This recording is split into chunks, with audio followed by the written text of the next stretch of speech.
Here's an interesting article from my favorite site, Zero Hedge. Remember Pat Buchanan? Remember that guy? That sounds like a familiar name, doesn't it? Buchanan. Who lost the world that Bush 41, Papa Bush, left behind? Authored by Pat Buchanan via buchanan.org. Matter of fact, maybe I'll go right to his site and read it, give him the credit. I love Zero Hedge, but sometimes I want to give the source the credit. Got 4.92 stars out of 5 so far. This post was viewed 5,732 times. So he says, who lost the world Bush 41 left behind? George H.W. Bush was America's closer. Called in to pitch the final innings of the Cold War, Bush 41 presided masterfully over the fall of the Berlin Wall, the unification of Germany, the liberation of 100 million Eastern Europeans, and the dissolution of the Soviet Union into 15 independent nations. Although I think that was more Reagan than Bush. History's assignment complete. Bush 41 was retired. And what happened to the world he left behind? What became of that world where America was the lone superpower, which Bush 41 believed should lead in creation of the New World Order? The Russia that back then was led by Boris Yeltsin, a man desperate to be our friend and ally, is now ruled by an autocratic nationalist. Was not Vladimir Putin an inevitable reaction to our treating Russia like an untrustworthy and dangerous recidivist by our expansion of NATO into the Balkans, the Eastern Baltic, and the Black Sea, the entire front porch of Mother Russia? Did the America that in her early decades declared the Monroe Doctrine believe a great nation like Russia would forever indulge the presence of a hostile alliance on her doorstep led by a distant superpower? In this same quarter century that we treated Russia like a criminal suspect, we welcomed China as the prodigal son. We threw open our markets to Chinese goods, escorted her into the World Trade Organization, smiled approvingly as U.S. companies shifted production over there.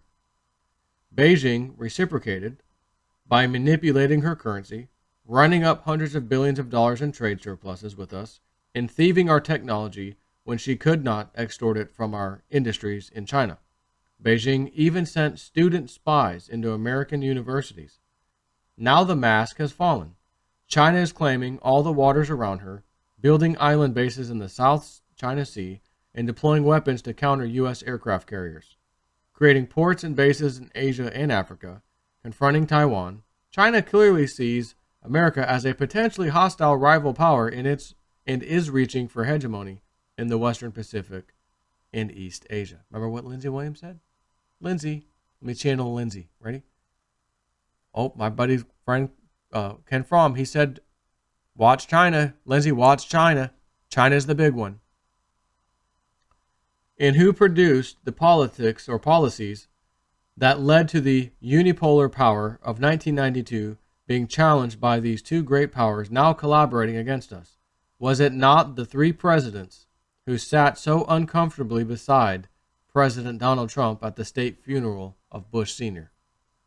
Late in the 20th century, Osama bin Laden declared war on us for having planned military bases on the sacred soil of Mecca and Medina. And on September 11th, 2001, he made good on his declaration. You know how we feel about that, though. But let's just go with the official story for now.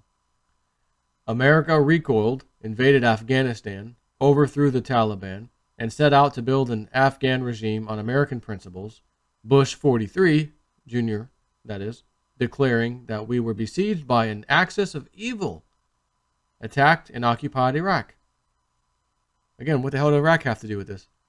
Then we helped ignite a civil war in Syria that became, with hundreds of thousands dead and millions uprooted, the greatest humanitarian disaster of the century. Then followed our attack on Libya in support for Saudi Arabia's war to crush the Houthi rebels in Yemen, a war that many believe has surpassed Syria as the world's worst humanitarian crisis. Where are the fruits of our forever war in the Middle East that justify the 7,000 U.S. dead, 60,000 wounded, and untold trillions of dollars lost? Since George Herbert Walker Bush left the White House, again, that's Papa Bush, the U.S. has incurred $12 trillion in trade deficits, lost scores of thousands of manufacturing plants, and 5 million manufacturing jobs. Our economic independence is ancient history. After Bush 41 Jr. left, the Republican Party supported an immigration policy that brought tens of millions, mostly unskilled and poor, half of them illegal, into the country.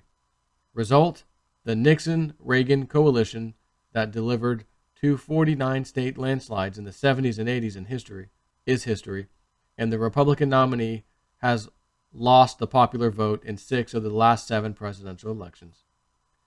From 1992 to 2016, the American establishment contemptuously dismissed as isolationists those who opposed their wars for democracy in the Middle East, and as protectionists those who warned that by running up these massive trade deficits, we were exporting America's future. The establishment airily dismissed those who said that pushing NATO right up to the Russian borders would enrage and permanently antagonize a mighty military power. They ridiculed skeptics of our embrace of the Chinese rulers who defended the Tiananmen massacre. The establishment won the great political battles before 2016. But how did the democracy crusaders, the globalists, open borders progressives, and interventionists do by their country in these decades? Did the former presidents who sat beside Trump at National Cathedral and the establishment seated in the pews behind them realize that it was their policies and their failures that gave birth to the new America that rose up to throw them out and put in Donald Trump? Take care.